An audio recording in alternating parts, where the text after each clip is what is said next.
the title is Gearing Towards NDC Ambitions with Sea-Rich Peatlands in the Agenda. So this is more specific session about the peatland to understand more about the NDC ambitions, exclusively about the sea-rich peatlands. And for the moderator of this session is also the speakers from the previous session, Professor Daniel Murdiarso. So without further ado, to Mr. Daniel Murdiarso, if you are ready, we are going to begin the next session of Gearing Towards NDC Ambition with Sea-Rich Peatlands in the Agenda. To Mr. Daniel, the floor is yours. Back up just in case. Okay, everybody, can you take your seat so we can start our sessions? Can you put up the slides?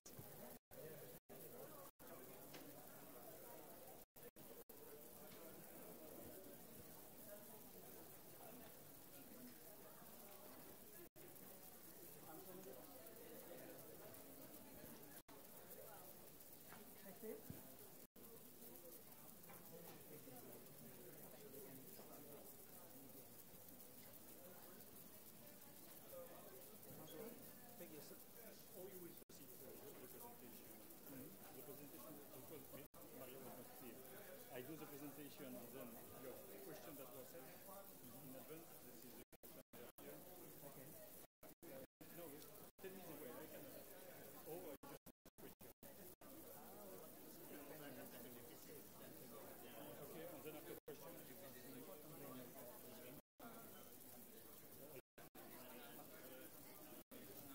Rosa, can you take your seat?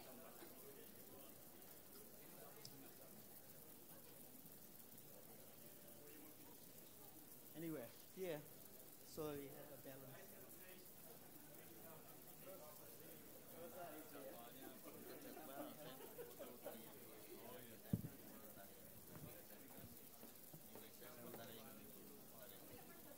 Okay, can we start? Take your seat. So my name is Daniel Murdiarso. I was speaking in the previous session. Now I'm chairing this very important session entitled Gearing Towards NDC Ambition with Sea-Rich Peatland in the Agenda. So how many of you have heard about, how many times have you heard about NDC during this? How many times? 10? Hundreds? Yeah, I think NDC is the currency today about how countries will be meeting their target in reducing emission. Many countries have been submitting their NDC in the last 5 years. Many will be revising or improving the NDC next year so that there will be a global stock taking in 2023 to look at how we are at during that period. But before I start, I have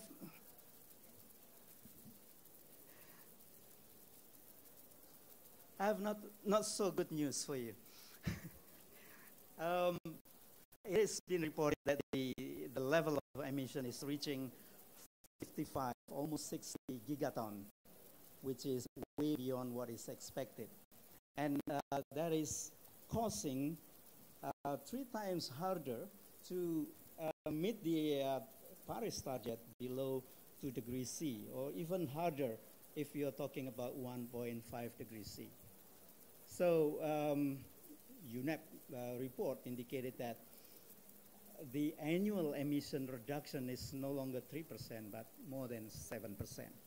So this is a very tough task for countries, every country, so parties of the UNFCCC, to meet that. And that's why we need to gear up and how to enhance the ambition towards that. So to get there, it's very important that we are working with countries because NDC is country-driven. It is country agenda for both mitigation and adaptation to climate change. And we are lucky today that the ITPC, International Tropical Peat Center, is hosting this session. We were expecting to have countries of the ITPC joining us today, but only Indonesia turned out to be the only country in the ITPC.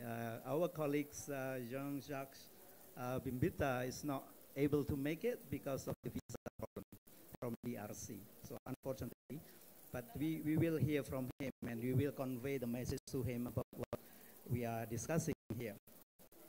So three things that we need to discuss today, and we are fortunate to have speakers that are going to answer or perhaps give highlights about three things. First is how should international development partners, there are many we hear here in this COP, international partners working on development in various countries, to be engaged in this effort to reduce emission, especially using peatland as the way of reducing emission. The second question we are expecting from this session is to what extent this carbon-rich ecosystem, especially peatland, will be used or has been considered in various countries, in various organizations, to be part of this solution. And going down into more technical and practical thing is perhaps these countries usually have lack of capacity, or they need to improve the capacity because the challenge is getting higher and higher, so that the technical aspect need to be explored.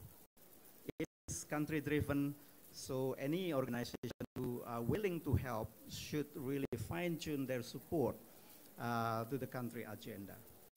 So we are fortunate to have speakers with us today lining up.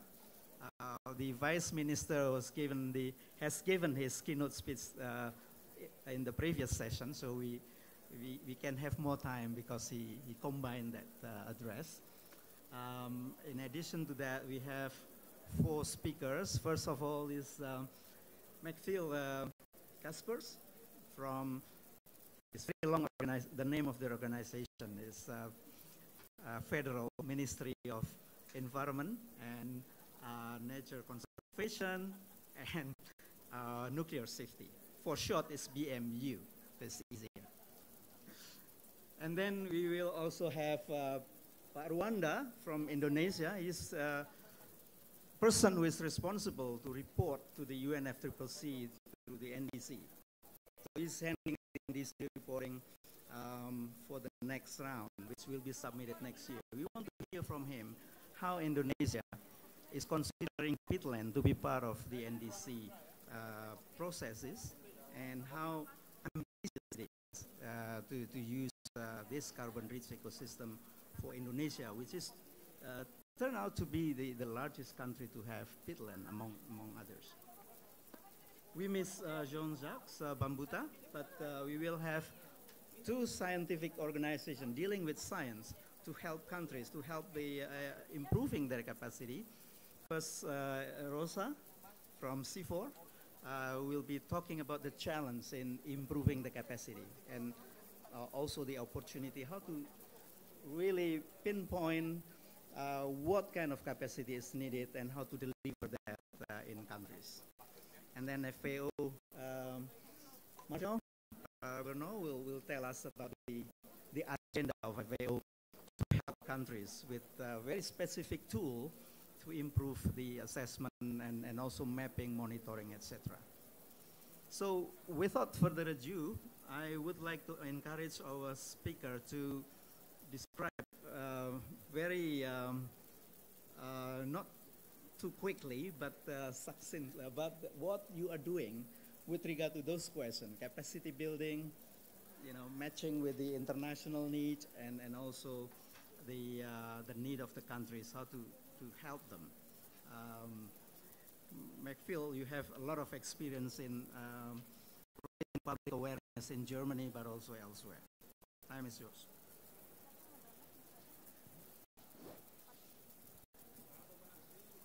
$10. Daniel, oh, does this work? Can you hear me? Okay. Daniel, thank you very much for this very kind introduction, and my very special thanks to Indonesia for hosting this important event on peatland and the NDCs. I think it's very important that we raise awareness on peatland protection and take a closer look to this. And I'm also very happy that Indonesia is already doing so much work on peatland protection for such a long time. For all those of you who may not be aware of peatland protection that much already, although I hope that all of you are, I think the topic has been made very clear at the latest by the report of the IPCC on land, and it was already addressed also on the 1.5 degree report by the IPCC, because peatland protection is one of the most valuable nature-based solutions that we have. If we look at peatlands, they store much more carbon than the forest biomass above ground has. It's the second largest store of carbon that we have after the oceans. So it's very important that we start to care more about peatlands, and we have to look at it from two sides. One of them is to protect the peatlands that are still pristine and intact, and the other one is to restore those peatlands which are degraded and drained. Within Germany, we also needed some time to recognize that we don't only need to look at peatlands as part of an ecosystem, which we have been doing for a long time, but to really focus on those peatlands. And I'm very happy that we now have a division which is focusing on peatland protection and soil prevention issues, and I'm head of this division, and I'm very happy that we make progress on this. One of the progresses we made during the last year is that we could include peatland protection into the measures that we do for climate action on a national basis. Why we do this?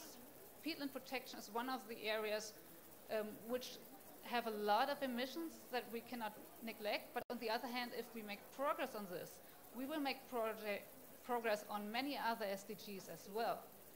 We talk a lot on the international level at the moment about mainstreaming, the Convention of Biodiversity and the UNCCD, and all these topics are so important. We are losing biodiversity, we have a lot of land degradation, and if we care about those, we can at the same time have so much profit for climate adaptation and climate mitigation. So we think it's very important to pick up this chance. First of all, I would like to talk a little bit about the homework we did on our domestic issues with peatlands. We are not one of the countries with the most peatlands, but we are one of the countries having a peatland problem because we drain 90% of our peatlands, and they cause 5% of our total German greenhouse gas emissions and almost a third of what we have in the agricultural sector. Those peatlands are often thought of as peatlands, because from the German point of view, those are agricultural areas. That's what people used to think about. They made them agricultural areas a long time ago. But now we have to see how much emissions we have from these areas if we use them for agriculture, and therefore we have to think about re-wetting and doing major progress on that.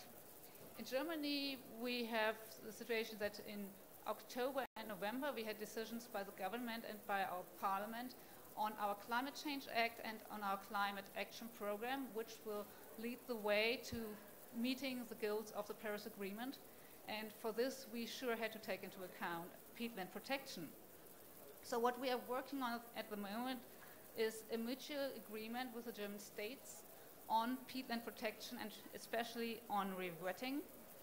We are heading for cooperative solutions. We want to give incentives to farmers, and we want to convince them why this is important and why they can contribute in a positive way for climate protection and also for having sustainable ways of farming, because degrading peatlands as soils is not a sustainable way of farming. You will not be able to do this in the long run. Also, we are working on a peatland strategy on the federal level because we think it's very important not to have different approaches in all the federal states that we have in Germany, but to have one approach on the federal level. And we are having pilot projects where we want to raise the ambition of our projects. We want to do re-wetting not only for nature conservation perspectives, but also with a point of sustainable agricultural use on those areas. And we have to find ways how this fits to our national peatlands, because peatlands are very individual in different countries, and you cannot have one solution that fits all, although you can have a lot of exchange on best practices and see what part of a solution you may be able to take over. And this leads me to this aspect which is much more important for today than our domestic issues. It's the international cooperation, the sharing of best practices, and also the awareness raising. And I'm very happy that there has been a long tradition of cooperation between the German and the Indonesian government. There's a lot of projects already running, most of them not specific on peatlands, but a lot of them having peatlands in the focus as well. And this is done mostly through the International Climate and Biodiversity Initiative, which most of you may know under the term ICI. And we are happy to have a lot of promising projects already, and we are planning some new. And besides those projects that we did in the past that had peatlands somewhere in it, we are now heading for something which I think is very important. We are heading for a dedicated call, or in our call we're heading for a dedicated thematic orientation for a funding priority on peatlands. It's especially focusing on peatlands. And I would like to invite all of you to think about good projects that you could propose and bring into this process. We are heading for regions and countries with large peatland areas. And the idea is to address more than one measure with a project that can be suggested. And the things that we have in mind that should be covered, or some of them should be covered by a program, include measures in protected areas and buffer zones. We don't only want to look at nature conservation areas. Sometimes it's much more important what's happening around there, because this is where the pressure on the protected areas may start. And we want to look at improvement of data. We noticed on our national level, some people didn't even know, they weren't aware that they were standing on peatland and that they were producing food on peatland. So sometimes it's important first to know the data, to know where your peatlands are, where your most valuable peatlands are, in order to protect them well. And I know Indonesia has already done a lot of work on this. We need measures for networking. We need support for educational work. We want to see peatland protection perhaps integrated in regional and land use planning. It would be wonderful to have projects that cover this as well. Renaturation and sustainable use of degraded peatlands is an aspect. Conception and application of monitoring methods. And we are looking for concepts for suitable communication platforms. So the idea is we want to invite all countries, regions that care about peatlands, that are already aware, or we would like to inspire you to become aware, and propose how we could do funding on this that can help to move forward on peatlands, and perhaps help other countries to see why it's so important and will bring us forward if we include peatland protection in our NDCs. Thank you very much. Just stand there, Maxfield, if you don't mind. Even Germany has problem with peatland, not only developing countries, Indonesia, DRC or Peru, but Germany also. It started rewetting peatland many years ago, and a lot of lessons have been learned, and you are also involved in the NDC reporting, right? Yes. Right. Maxfield also mentioned a number of interesting issues, including monitoring, which will be explored further by colleagues from FAO, but also raising awareness, especially with local government. How is it? How does it work? You are in the federal government and then work with the local state government. Thank you very much for the question. It works well, and I have to say a lot of governments that have a lot of peatland areas already have been working on peatlands for a long time. But as with many issues, it's also a question of funding, and it's a question of what are your main perspectives. And in the past, the main perspective was nature conservation, and everybody was aware of the positive side effects for climate mitigation and climate adaptation. But nature conservation was in the center of attention. And this made progress very slow. And compared to the large areas that we have to address, we only addressed a very small portion so far. And if we want to succeed on a level that is important for climate change, we have to think about the percentage of greenhouse gas emissions that we can mitigate by doing rewetting. And this means we have to meet our goals on a high percentage of the area. If we would do this with a nature conservation concept, this would mean that we have huge areas out of use. We would have huge social and economic challenges ahead of us. And this is why we are striving for solutions that lead us to a sustainable agricultural practice on those areas. And this was new to the federal states. And when we came up with this approach, we had a lot of question marks in the eyes of our counterparts. But we have now about a little more than a year of intense negotiations on this, and we are now enlarging the group whom we're all talking to, and we are hopeful that we can have an agreement by the middle of next year. So this is what we are at least striving for. And to be honest, I think the important thing in the states was to be honest on your goals, to admit that there are challenges, and to make it very clear that we are also heading for strong stakeholder involvement. Thank you very much, Maxfield. Thank you very much. Let's give applause to what we learned from Germany. For those who are not here this morning, in the opening ceremony of the pavilion, Indonesia had the speaker of the parliament, and he raised the issue about coordinating with local government. And that's a big challenge for Indonesia. And we have at least 7 provinces having large amount or area of peatland. That's the work of Pak Ruanda, who is going to tell us how is he going to handle this in the next round of NDC reporting. Pak Ruanda, you have 10 minutes.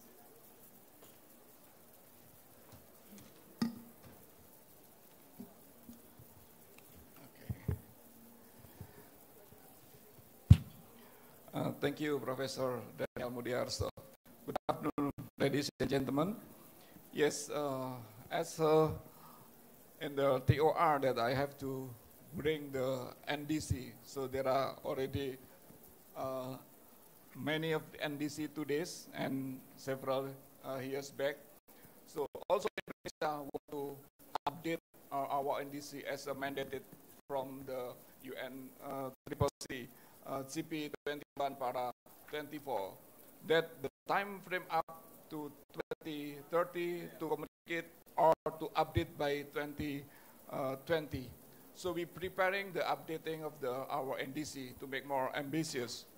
And how ambitious is our NDC is as you know that Indonesia has commitment to reduce our greenhouse gas emission 29%. So from that 29%, 17.2% is come from forestry, and 11% is come from the energy. So if that 2 sector we can add it, so it is already 28.2%. So it's very big amount of the percentage of the contribution of forestry in this, how to Indonesia to reduce the emission. So from where we can do the reducing the emission from the forestry sector. One of our target is how we can manage peatland in the good way, in the better way.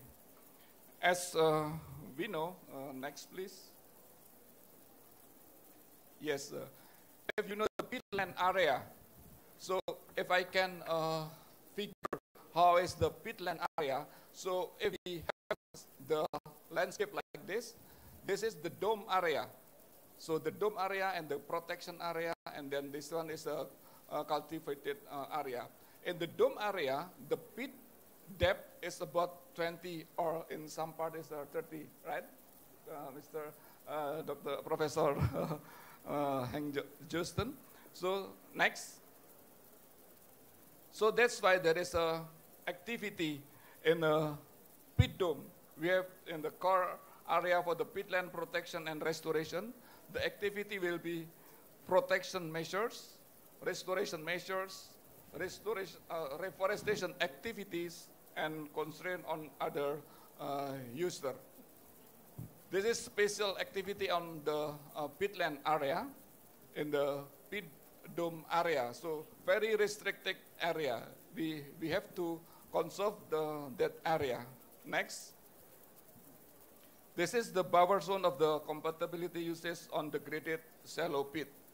We can still use the activity here for plantation, for mixed agroforestry, honey, and aquaculture. And the next, this area we can use activity for the production. Next slide, please. Yes, sustainable production zone on non-peat soil. So we can use the activity for the production area in the peatland area.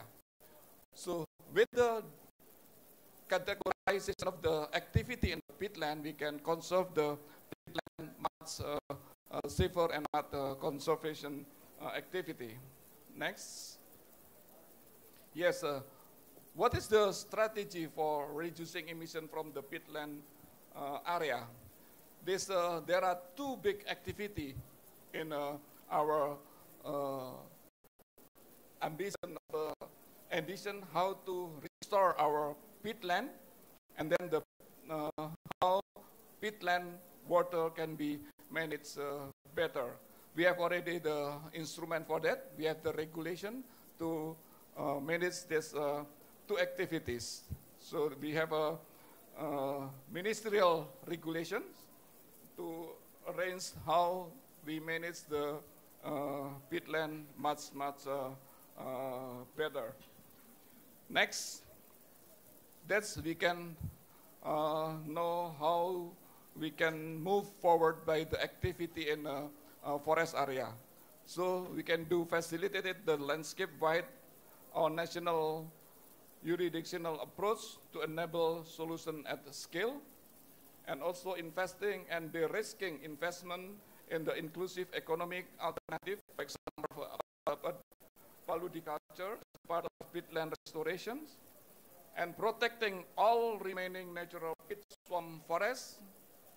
And the last, the developing special investment mechanism to facilitate upscaling by companies and communities with government facilitation, for example, with the activities, bond financing and microfinance. With this activity, we make more ambition to manage our peatland. So if we can manage peatland from free from the fire, I think we can achieve our NDC much easier in the future.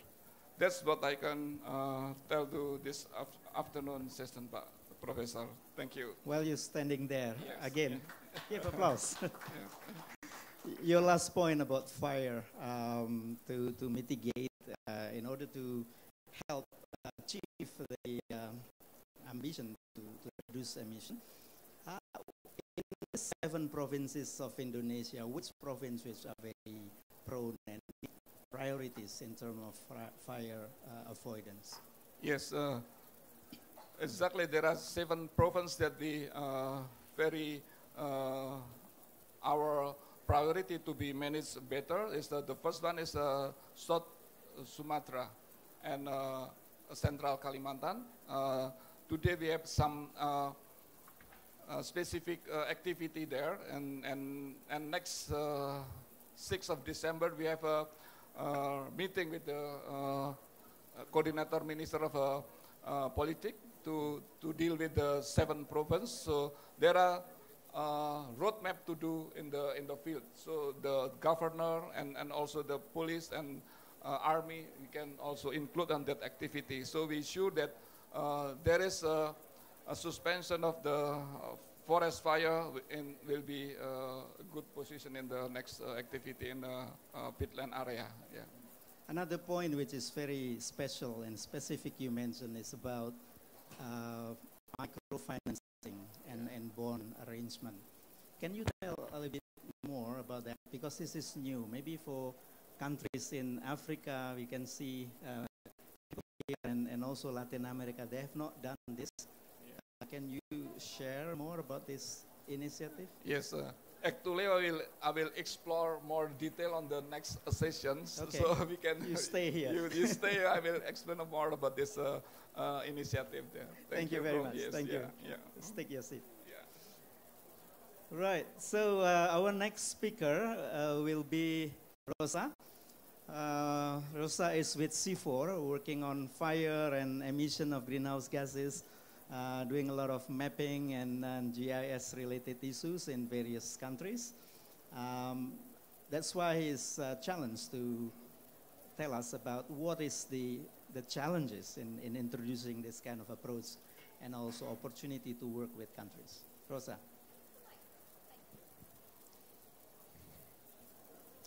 Good afternoon, everyone. Well, my presentation is coming on site. I just would like to thank the government of Indonesia for having me here today in this pavilion.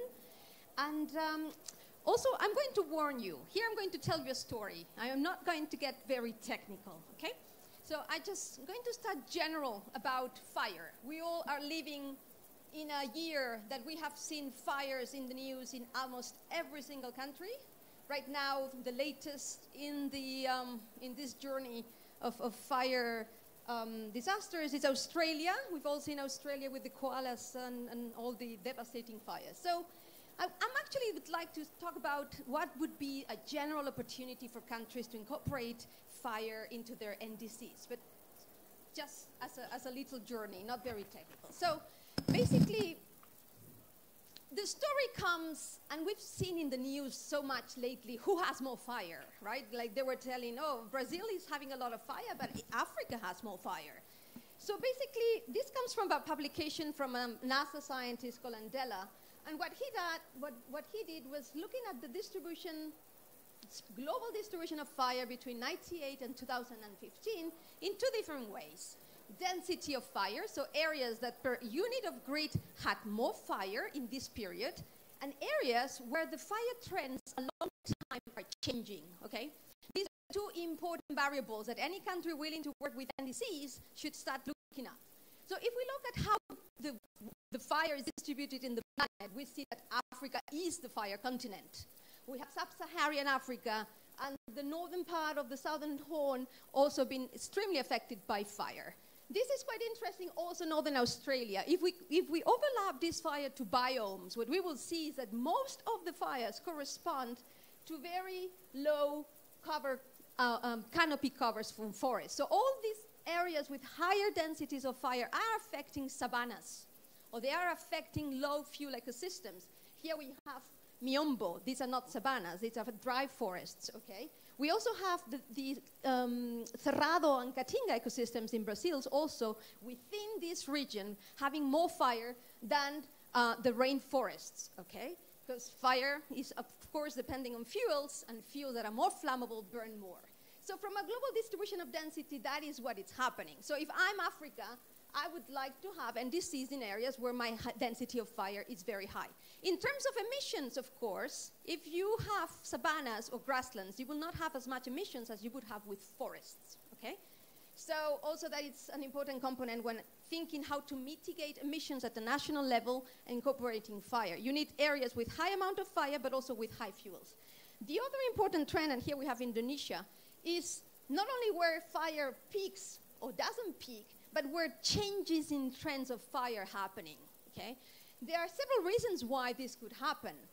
And we have, for instance, boreal ecosystem, the Canada region. Also, we have Brazilian and the southern part of the African southern horn, and areas like Indonesia. Some of these changes can relate to climate conditions. We see, and this is another research by Jolie of 2015, that the climatic conditions are being more prone for fire presence. If there were people to burn, or if there were ignition sources, all these regions that you see in red would have more fire. So these are areas that along this period, 1979 to 2013, if we compare the beginning of the series with the end of the series, the weather conditions, precipitation, drought, highest temperature are being higher and are being more extreme, and they are also out of season. So many of these fires normally used to start in April or in whatever time different parts of the world they have fires.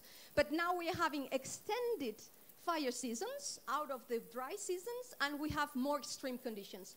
So does this mean that we have more fire in all these regions? No, only where we have ignition sources. Brazil, yes. Some areas of Indonesia, yes. Some areas in boreal ecosystems with lightnings, okay? Ignitions could be lightnings, or they could be human sources due to land cover changes, expansion of palm oil plantations, or expansion of soya, or whatever other type of land cover dynamics. So the question comes here then of these 2019 fires. We've seen a lot Brazil in the news, but as we will see in the next slides, it was not only Brazil. And the question is this a new normal? Is this the climate change dynamic that is making this difference? Because if it was, then it would be different to incorporate it in NDCs. If it's fully climate-driven, then how to create policies to reduce these fire emissions in relationship to a baseline would be quite complicated. But what we see here is that to have the type of years, global fire years like 2019, they're always driven by weather patterns, okay? If you have fires everywhere in the world, in more than in their baselines, there is a common weather pattern. But weather is only one of the components that affects fire spread. Fuels is the other, and here there's huge human composition. Also, on the weather component, you have fuels that also has, fuels and, this is mainly the human component comes through fuels, so distribution of fuels, fuel loads, inflammability of the landscapes, and also the presence of people. But as we said, there is also an important role of media. Media has been focusing on Brazil tremendously this year. Brazil's been everywhere. And yes, Brazil has had fire, but if you look at the distribution of fire, Bolivia has had horrible fires. There have been fires in Chaco, there have been fires in Paraguay, in Pantanal. There has been fire in Ecuador, in Peru. The entire Latin America's been burning. And one of the important things that I was forgetting to show before is that we have a trend of increased fire in dry ecosystems. So rainforests are very popular, but the ones that are really suffering from increased trends are fire in dry ecosystems. So Brazil, as more mediatic political situation, but the entire Latin America was on fire. Boreal ecosystems were horribly burning this year. Canada, Alaska, we had above mean temperatures for many years, for many months. Ethiopia was also on fire. Africa was on fire in areas that are not savannas, that they are dry forests. We had also Kenya. The Mount Kenya was affected several times by fire this year. National parks affected with protection. So we're not talking about only areas that fire gets, and these are areas that the weather was overpassing governance and human action. Of course, Indonesia was also on the news. Tremendous amount of fire in Indonesia with the importance, and now we have Australia, okay? And of course, there were huge fires also in the Middle Asian countries. So fire has an importance for climate change, but definitely it has an importance for health. It has an importance for landscape resilience. It has a direct effect on people. And then it has, of course, a political leverage. Brazil was in the news because of political reasons, much more than other countries that should have been there. Central America is the immediate abandoned region in the world, fire all the time, never in the news. And it has also political consequences on terms of payments. So some of these payments have to do with emissions, with emission reductions. Norway has bilateral agreements with Indonesia, but also has bilateral agreements with Brazil in terms of reducing emissions. By having increased fires, they are not respecting some of the baseline commitments and reductions. And the same for the ASEAN country. There are political implications from fire. Because, of course, there are transboundary country problems associated to fire. And something interesting is that if we had to prioritize at the global level which areas should have their fire more immediately incorporated into our NDCs, of course, first ones would be boreal ecosystems and peat tropical regions. And here we have one very recently published news from the European Union Copernican systems that they are tracking the atmospherical emissions. This is on the website. The website is somewhere. Well, you look Copernicus programs and you look up CAMS, and you will here. Well, somewhere is the website. Sorry about that. But basically, what they say is that yes, Brazil might have had more fires, but Indonesia was more important in terms of emissions. And of course, why? Because of peats, right? So it's not the number of fires, it's the intensity. It's also not necessarily the intensity of fires. Peats fires are quite low intensity. They go smoldering. They are underground fires. It's important from a point of view of mitigation is the amount of carbon stocks that they can reach. And this affects boreal ecosystems, and this affects tropical peats. And this is an example, 2 more minutes and I'm done. This is an example of how this is important. This is a distribution of carbon in a peat ecosystem.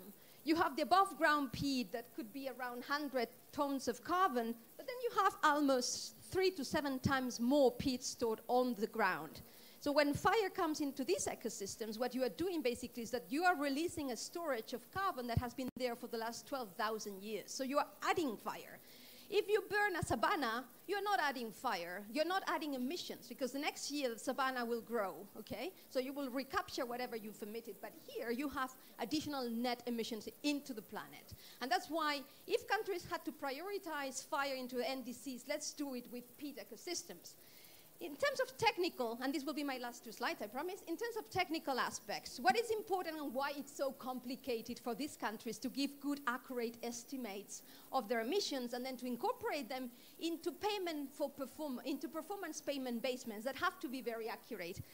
We need a lot of data that is extremely difficult to find. For instance, when you have fire in peats and you start reducing the amount of organic matter, you have subsidence. Now, that subsidence depends on the water table, okay? And then depending on the amount of water that you have, because these are all wetlands, okay? The only reason why we have still peat accumulated here is because it's wet. The moment you start draining, it decomposes, and that's when they start having access to fire. If these pits had not been drained, they would never burn, or only under very extreme conditions. So subsidence depends on the water table, and then the emissions that you produce depends then on the also variations of the water table. So, as we were saying, if we look at fire and disease, and this is the case of Indonesia, we see that most of the emissions or half of the emissions come from the forest sector, the other half come from the energy sector. And from this 29 unconditional target, what we can see is that, as was mentioned before, 17, so more than half of it would come from the forest sector. So there is enormous opportunity for having fires incorporated into the NDCs of Indonesia to promote mitigation targets. The complications are here, and this is my last slide. I finish here. From a technical point of view, as I said before, what do we need to do in order to have a level of accuracy that would allow a donor to pay for something that is not hot air? So how can we be sure that the level of accuracy of our baselines and our year-to-year monitoring is done in a way that it could be performance-based tier 2? Some of the complications come at this level. Mapping the burn area of a peat is difficult because it's underground fire, okay? If you have trees on the top, you don't see the soil. If you don't have trees on the soil, you don't necessarily see the underground smoldering process, so it's complicated. And also it combines with water. Other problem that you have to have if you want to have accurate emissions is that you have to have understanding of the depth of the burning. This depends on the water table, and here we have an expert on depths. We have Dr. Siegert here from Germany. Hello. He can tell you much more.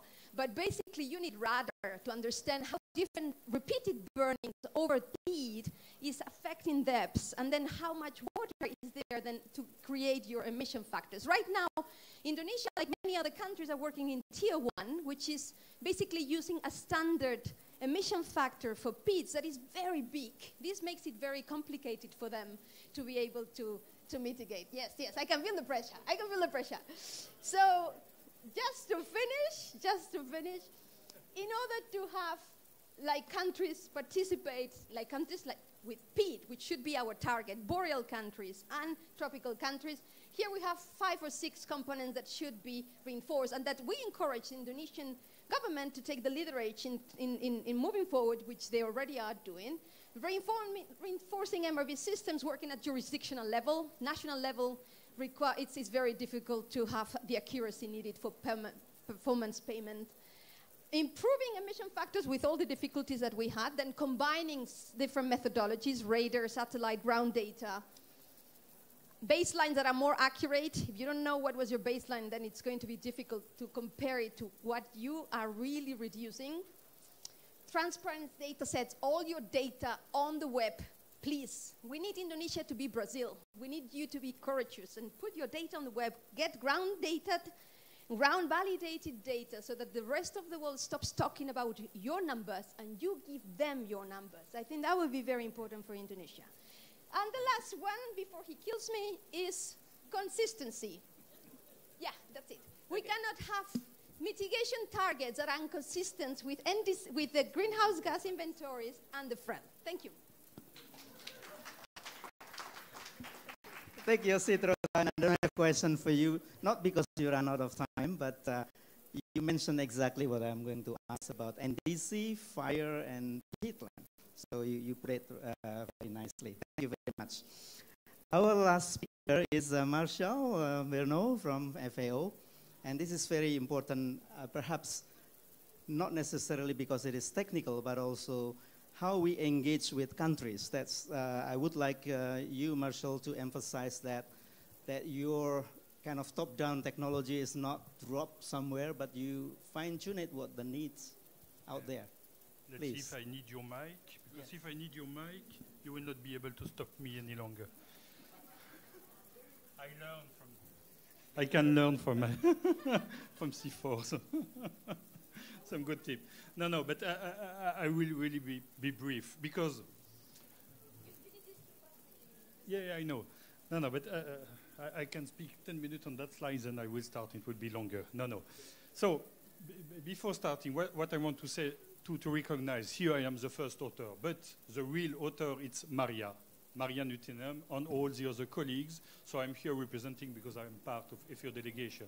But I should recognize that most of the work is done by Maria, that is involved in the Global Peatland Initiative for FAO with all different stakeholders, and most of them in the room. It will be a 7 slide, no more, so really short. If you want a longer version, detailed version, there is a full article in that specific number of Una Silva on forest, nature-based solution for water. And I will talk about water, and there is something specifically on peatland, on the challenge to monitor water table, deepness of peatland. So I have few exemplars with me, so if you want some, please reach me. So this is done. Second, and I've not yet started. I will start soon. NDC, you were mentioning NDC. So we had a look, because at FAO we are engaged, we are piloting the thematic working group on agriculture, food security, and land use as part of the NDC partnership. And we are looking closely on that, where agriculture stands in the different NDC. Agriculture and FAO sense all sectors, all productive sectors. And so we did a methodology to look at all the different NDCs. So we have a lot of publications. Soon we will publish all regional analysis for Asia, where we are. But I have asked my colleague here, Crystal Crumpler, that work on that aspect, and she looked where peatland are in NDC. And only 7 out of 197 parties mention peatland as a strategy. 3%. I'm quite sure we have much more than 3% with peatland. Ants will say 100%. We have peatland everywhere. And I fully agree with not everywhere, but in most countries we have, on some patches also, because we have bugs, there's a lot of different names. 7 countries: Afghanistan, Belarus, Brunei, Indonesia, Burundi, Rwanda, Uruguay. That is the only country that mentioned NDC, peatland in their NDC. And we should recognize that Indonesia has the strongest and clear commitment of restoration on 2.4 million hectares of drained peatland. So this is really an example for the world. So now I will start my presentation. It will be really brief. Now, how to address that challenge? Back, working with government on country-driven agenda for peatland monitoring. How we are doing. So basically, first, stakeholder involvement. On a lot of national stakeholder involvement. One of the most important is, you mentioned this, ownership. Ownership of the data, ownership of the science, ownership of the knowledge, and then you can see below the liaison with the international level that is here to quality assessment of greenhouse gas inventory, forest reference level, and so on. But you can see you have a loop here of data collection and reporting, all the different that should be involved. And you can see research institute are really important, statistic agency, because you need strong data, and those data will just not serve one main objective, they can serve a lot of different objectives. Data on peatland might serve also on biodiversity angle, or monitoring other aspects, on the SDG, for instance. So here you have the complete loop of all the different stakeholders. The slide is easy to put. To put all of them around the table is much more complex. I will not detail. Priority barriers reported. So this is an extract of all regional analysis on NDC for the region that we will have. So here you have barrier to climate action in the agriculture and land use sector reported by Asia in general. And what are the main barriers? So you can see we have different regions. We have Asia, that is the whole Asia, the dark green, then Southern Asia, Southeastern Asia, and Eastern Asia. So you can see the concern change from one region to the other. But if we look Asia as a whole, the top four, economic and financial, money, access to money to support all the rest. Also, institutional and organizational. So this was related to the previous slide, putting all the different stakeholders on the table. Technical and capacity barriers. So you need also to build capacity on technical aspect for the personnel that will go on the ground and that will understand.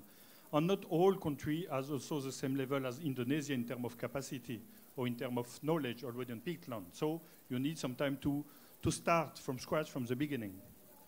And then legal and regulatory aspect also that need to be tackled. So this is what the country are reporting. This is not what FAO is saying. This is what country are reporting in their own NDC. Then, how to raise awareness. So it was one of your questions you mentioned at the beginning of the finance aspect. How to raise awareness. FAO, we are implementing agency for DEF, for GCF. We are working closely with World Bank, with regional bank, with all international finance institutions. And basically, you cannot address what you cannot estimate, and even more what you cannot measure. But first, you need an estimate. Because if you send a project or concept note to World Bank, to GF, to GCF, they will ask you, okay, but what is the bulk amount? Is it important in terms of CO2 abatement? And they want to have a number. Even if the number is red or blur, they want to have a number. So FAO, we have developed a tool that addresses all the land use sector, but we have embedded in the last version specifically a focus on peatland restoration, and we have developed even, so this is a tool that is exact, ex-ante carbon balance tool that is used mandatory by the World Bank, and we have worked closely with Indonesia, Indonesian entities to adapt exact to the local context. And it's even, if I'm not wrong, in Bahasa, Indonesia. Another tool that is really important to tackle that you cannot address what you cannot measure, it's CEPAL. So CEPAL is a tool developed by all colleagues that are from the forestry department. And it's one of the tools that is on an open platform. It's open forest where you have much more. It's trying to use all the free available data we have. And there is a lot of free available data. So, but we can put this. CEPAL is like a, let's say, spatial calculator where you can fill in all the different layers you want that are available, that are free. If you have your own layer that are not free, not public, you can also fill in the system, and you use CEPAL as a calculator. Here it's an example to discover canal blocking and backfilling in some peatland. So, and FAO is supporting then also the use of the tool, and if you need a training or a training of trainers that can after train your own person, we can offer that. And the key messages, and you have already the thank you in the bottom, so this is really my last one. So, peatland mapping and monitoring help to overcome barriers to climate action. So this is what I'm saying and saying and saying. You cannot address what you do not know. So basically, you need to map and to monitor. Consider water as a special characteristic of high carbon landscape to secure success. All the specialists, your specialists here, they will say to you that water is key. Level of the water table is key. So you need to monitor the water table. That special number is on water. Coronivia, I don't know if you have heard that strange word. Coronivia, it's a decision in the UNFCCC dealing with agriculture, and they will have an intercession workshop, probably in February, and it will address specifically water at different scale, from field to landscape. So it might be possible that country will also push to have this peatland in the agenda, and because there is a close link with peatland and water.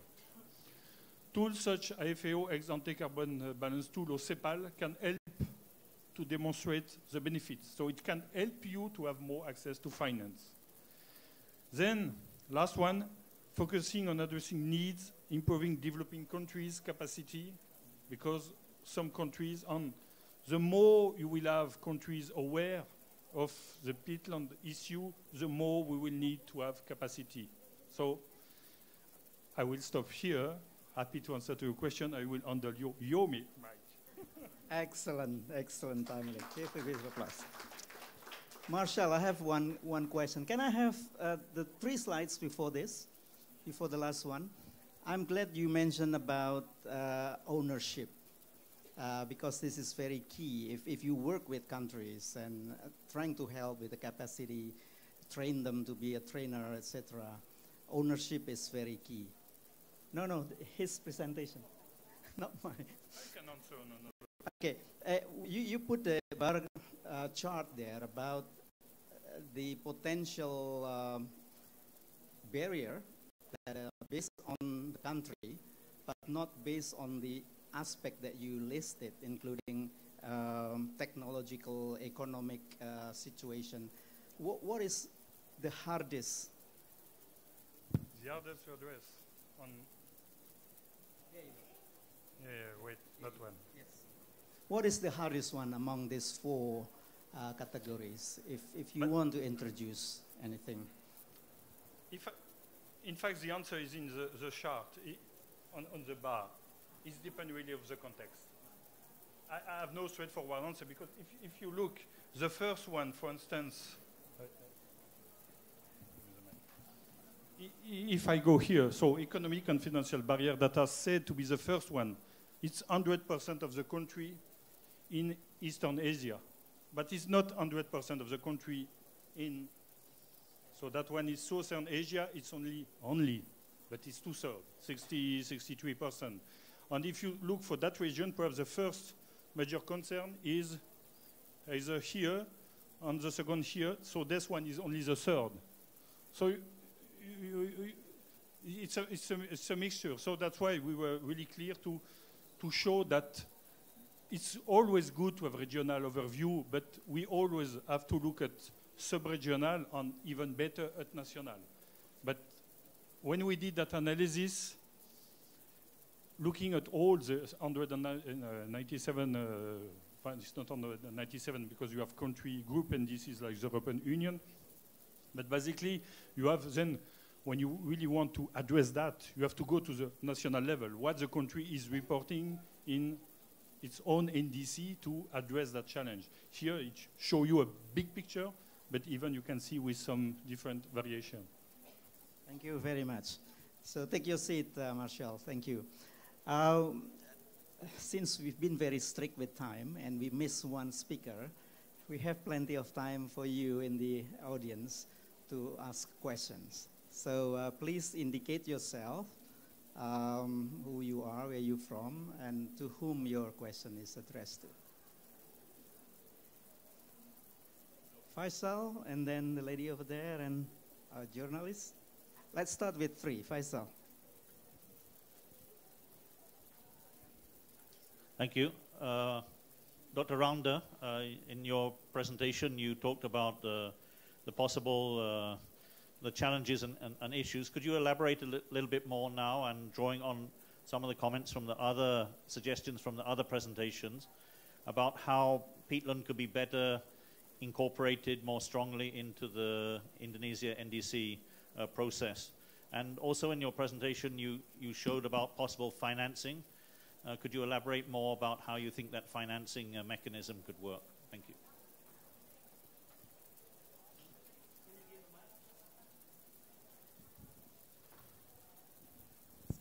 Yeah, thank you, Dr. Faisal, about your question. Yes, we aware that there are 7 provinces that we peatland in Indonesia. So how to include the awareness of the province and that area is the most important and crucial ones. So to push the local government to include on that activity, not the national initiative that we are now going to do for that activities in the and from that one we also push the initiative for the local people to also include on that activities. About the finance, yes. You know, in the next section, I will explain much more deeper. Indonesia now we have we call it the environmental fund. So we established that funding, the body that will manage the funding from the several supported. From that one, the local and the provincial or and the district can access that one by propose some activity in the field. And that's the first. The second one, there is we also available in Indonesia. There is we call it the village fund.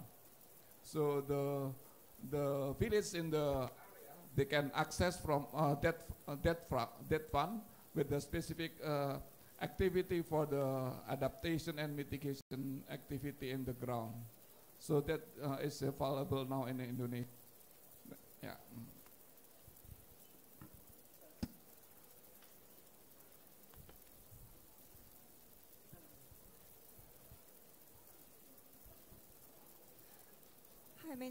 Hi, my name is Alice Suido. I go to Cornell University. My question is kind of related to anyone can answer this. I was wondering, firstly, what the definition of sustainable peatland management was. I know in some places it's about harvesting and also conserving the area. Is it both in cases those like both components or just conservation? And my other question is, how successful have restoration efforts been? I know there have been restoration efforts in Canada, but since peatland habitats are so old, like 12,000 years old, it's quite hard to recover to the same level of pristine quality it has had in the past. Thank you.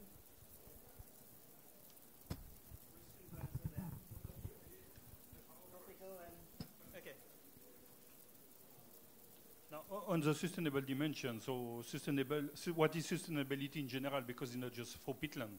Sustainability is simple. You should address at least the 3 pillars of the sustainable development. So environmental, socio, and economic aspect. And then you have a 4th one that is cultural aspect. So a sustainable solution should look at those pillars and to trying to restore the function ensuring that people are working, people are living, people are happy, and then they also have some rent from their activities, and the environment is not harmed. So it's all that. And environment is not just climate change, it's also biodiversity degradation, it's all the services provided by the ecosystem. You want to complete? Yeah, thank you. Perhaps I can add to this, it depends a little on the scale, because this is the overall scale, and I totally agree that you always have to look at all of those pillars, but you may have different approaches for different areas where you do this. And I believe that this is part of the question that you wanted to pose. We include all of those aspects, but we have solutions where we have peatland conservation of pristine peatlands. We have rewetting projects in mind. We've already done rewetting projects. So far, our experience is that peatlands will not go back to the level they were before. If you have a very good running project, you may come to a level where it's a sink again, but you have to have very good circumstances to reach that. For us, our first aim is to reduce emissions in a sustainable manner. Sustainable means that we want to stop degradation processes as far as is feasible under the other sustainable development aspects. So we will have areas with different layout. Hello, my name's Judy Searle from Cape Town Television and from South Africa. So my question is, at the moment in South Africa, there are two big policies that really worry me a lot. And I'm sure that if you people could somehow speak to our government, we might actually end up changing things. One is this whole principle of alien vegetation. Many, many trees that you would consider absolutely amazing are being cut down in South Africa just because they are considered to be like aliens, like even gum trees and things like that, and when I see the respect that you have by creating so many wilderness areas, you're sort of accepting that trees for their purposes of environmental services are valuable. And so I don't believe this is a time when we should be cutting down anything that is able to take carbon out of circulation and keep it away. So that's my first question is there any logic in alien vegetation clearing that you've heard anywhere else except in our country? And the second thing is in Africa we've always had this principle of burning before farming. And of course now with black carbon being so very dangerous, how did you succeed in managing to stop people making fires just for this alleged idea that you're making more nutritious soil when it's exactly the reverse? Have you got any success stories with alien vegetation, and how do you get rid of the concept that fires makes your soil more fertile when it's the opposite?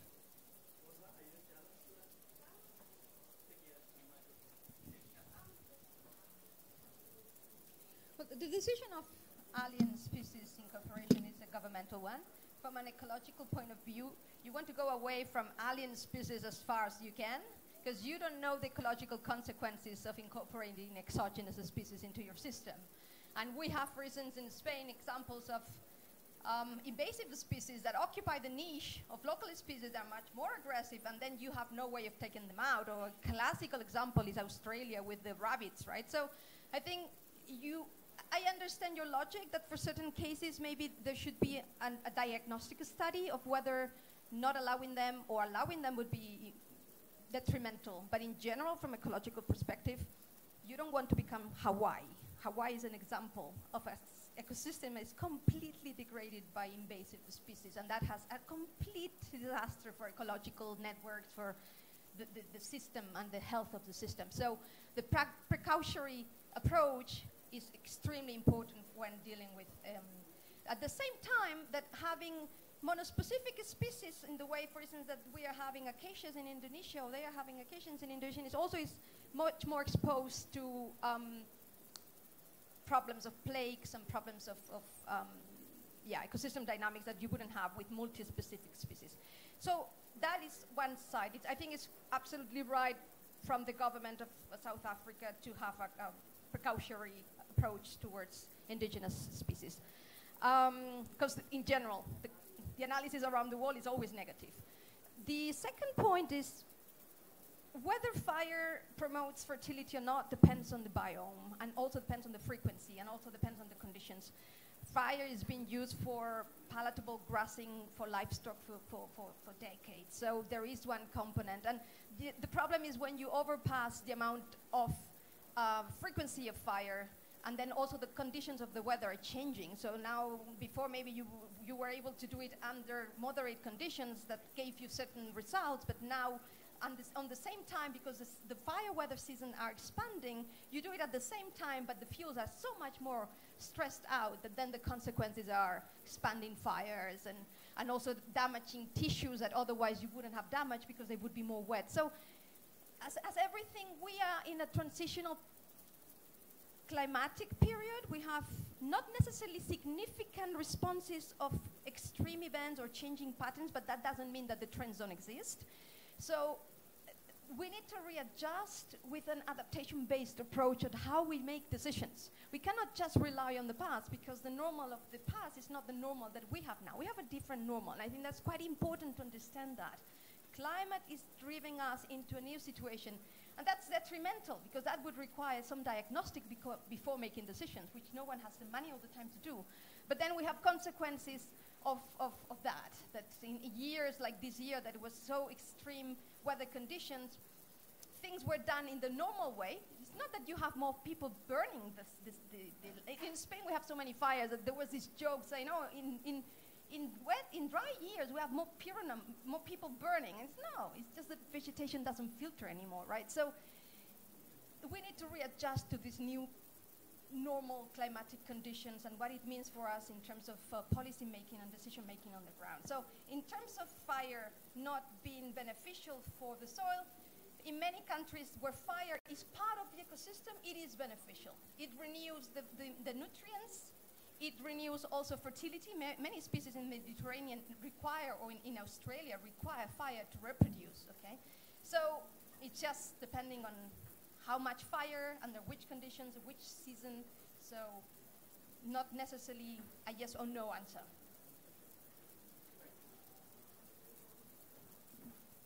On fire, just to add that we will have a specific side event addressing fire on NDC Pavilion on the 6th, co-organized by Mongolia, C4 and FAO.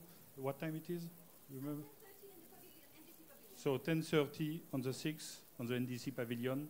So it will address fire, wildfire. So you can ask and you will have a longer answer. Yeah, agriculture fire. Okay, so those alien species is also a good warning for paludiculture. If anyone would like to talk about that, because it was mentioned very clearly that paludiculture is one of the way of restoring degraded peatland, and how invasive it is. If it is wrong species, what's going to happen with that? Anyway, so any other questions that you would like to raise, second round?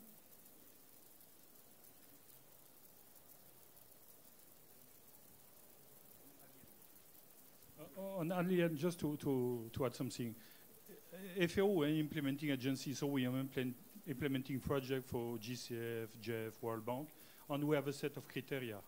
So on using or not alien species is one of the criteria we should always look carefully. So it's part of a cycle when we have a project to look at indigenous people, will they be affected or not by the project.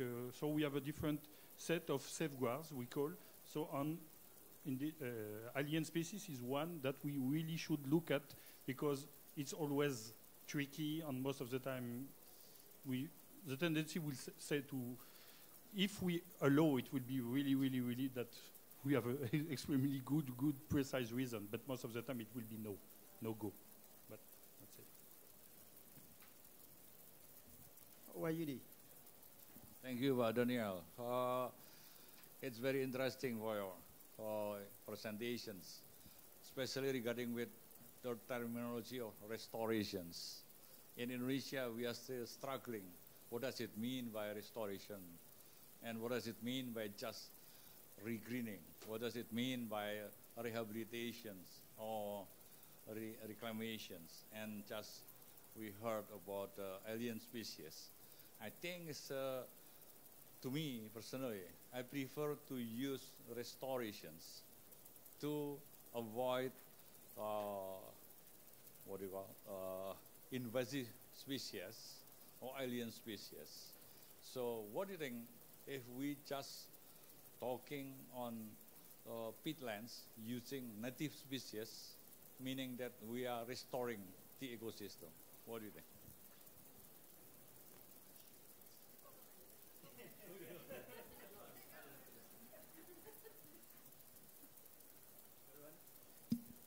Who is going to answer that?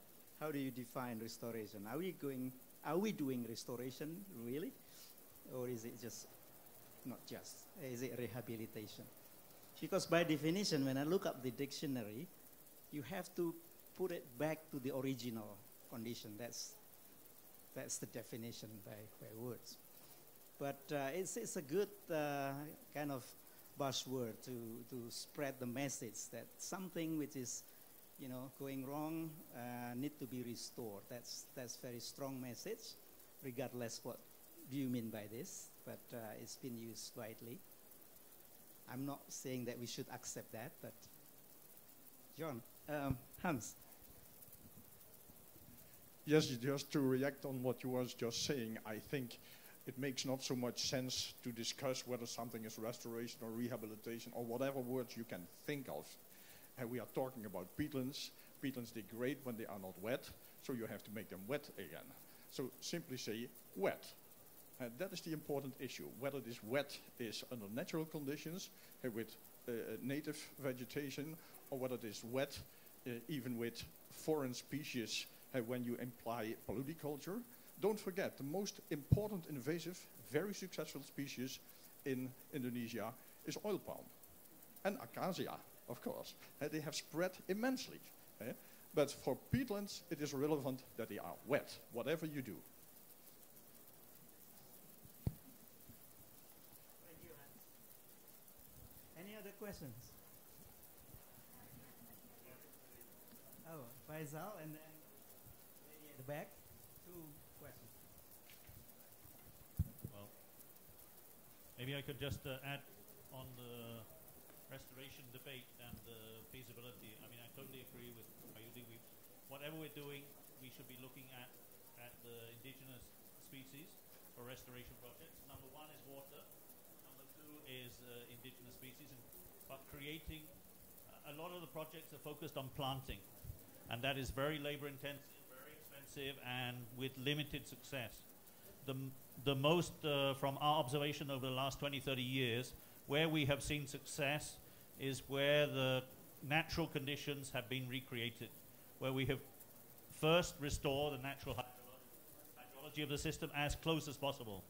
And of course, if it's been drained and burnt many times, then it will be difficult to come back to exactly that. But if we can get something as close to natural situation, the natural water levels, and we encourage the regeneration with indigenous species, if we have to plant a little bit or introduce some things, but the best, most resilient rehabilitation or restoration projects we've seen is where we have created those conditions. I showed on one of my slides in the earlier session, in just under 2 years, we can get 4 meter, 5 meter trees back into an environment by doing only one thing, restoring the water table, nothing else.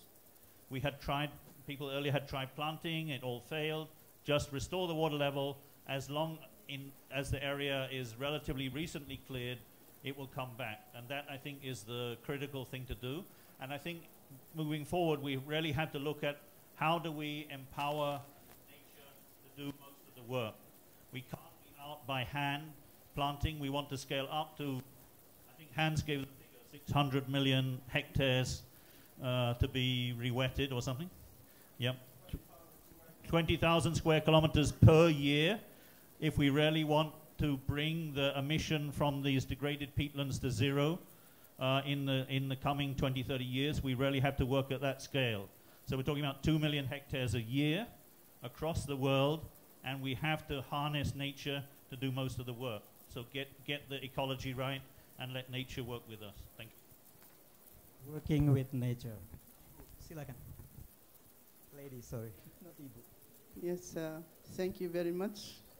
I'm sorry I came a little bit late. Can you indicate yourself? I'm from Sudan, University of Khartoum, Institute of Environmental Studies. I come from a semi-arid area.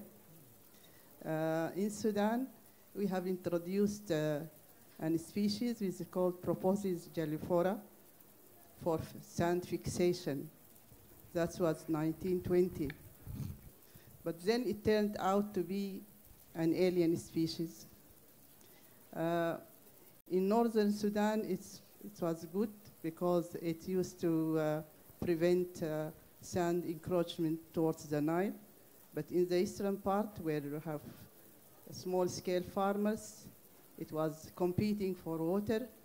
And so it was very devastating, so that farmers have to abandon their fields because of this species.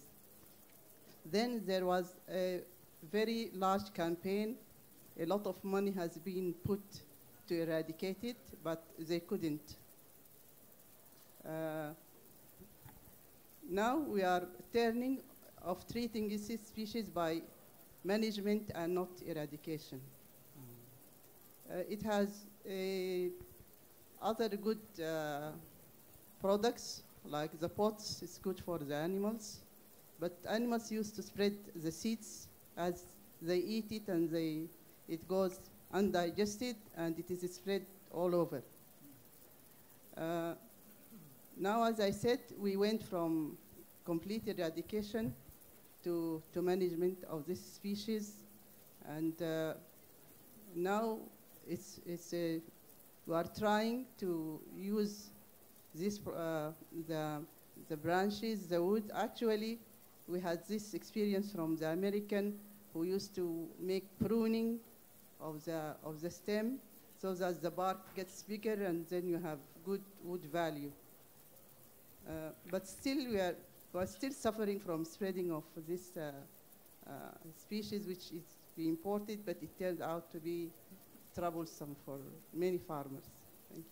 Thank you very much. It's very good knowledge to share, and I think it's a true exchange of knowledge here. And alien species is very climate sensitive. Yeah. Any other questions? Julie. Hi. Yeah, I just had a question for Rosa. Well, or anyone who cares to answer, I suppose, but because of your talk. Is the pattern of fires changing then? Is that what you're seeing? I mean, that question, the answer would depend on the period of time that you choose. We see changes in patterns, yes. We see changes in seasonality. We see fires out of season because of the fire weather season are changing. Only in regions where there are ignition sources, okay? So the potential for changing seasons is large. So climatically, there is a potential for change, but it depends on whether the ignition source is there or not. So climatically, we have extended fire weather seasons, as I was showing from the research from Jolie et al. 2015. And whether that happens or not depends on whether the ignition sources are there or not. So if you don't have someone setting fire when the to burn, then you wouldn't see. So climatically, yes, we have extended fire seasons, yes. Then we have human components associated to cash crop dynamics, right? So a lot of the fires happening in Cerrado have to do with soya coming from the rainforest into the dry forest, right? So expansion of cash crops. Western Africa, now expansion of cocoa, expansion of other products that are being, Indonesia, fire definitely relates to the expansion of palm oil in one way or the other. So you have a climatic component, you have a human dynamic component. And you can see the changes in trends from 1998 to 2015 from the graph from Andela. And then you clearly see Miombo forests and Caatinga forests and Cerrado forests in Brazil, clearly they're having more fire, clearly. right? So we have an increase compared to a baseline. We have an increased presence of fire in dry forest. So if any message I would like to convey here is that even though dry forests are very unpopular, we don't like to, they lose the leaves, they look dry, they're not so emotional as the rainforest, but they are extremely important ecosystems. We have abandoned them completely. Central America, another ecosystem with dry forests, completely abandoned. So yes, things are changing, depends on climate, depends on human interest in markets and globalization of certain products. And then also it's affecting differentially to dry forests more than the more popular media biased ecosystems like rainforests. And also boreal ecosystems, you barely see them in the news, but Russia, Canada, they are suffering tremendous increase of fire. So yes, definitely the trends of fires are changing, yes.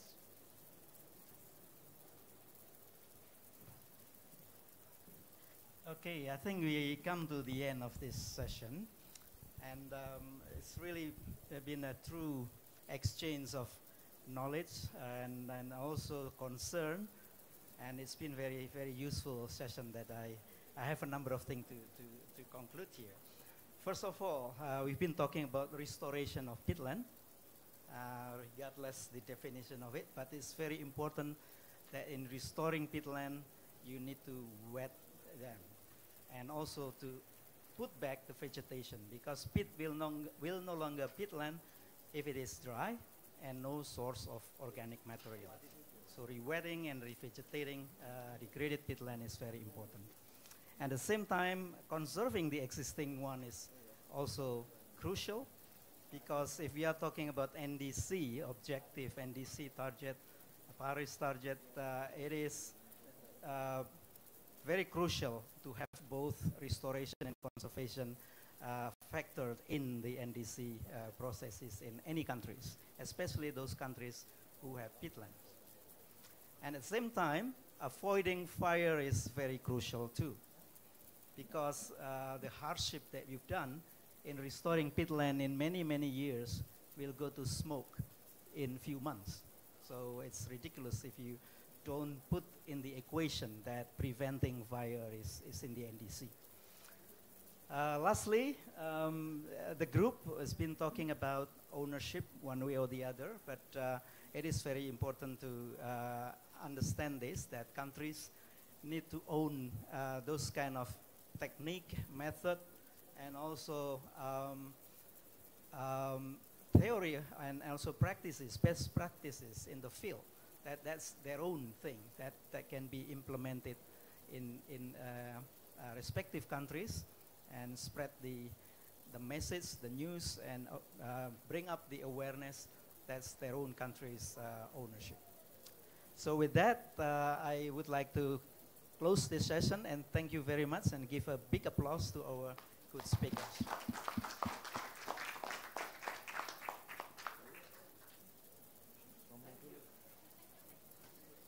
Thank you, Daniel's moderator, honored speakers.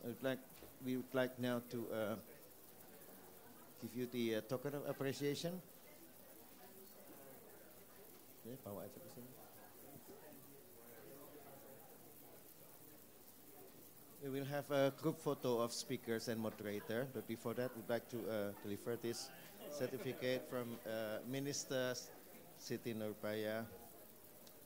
This one is Max Casper. Thank you. Yeah, thank you. Rosa, yes. Oops. Now you have it. Okay, but you already have one. Okay, thank you. So a group photo with us. He's the moderator.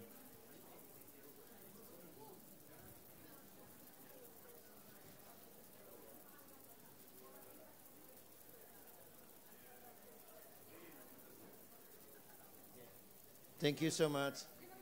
Terima kasih. Terima kasih. Terima kasih.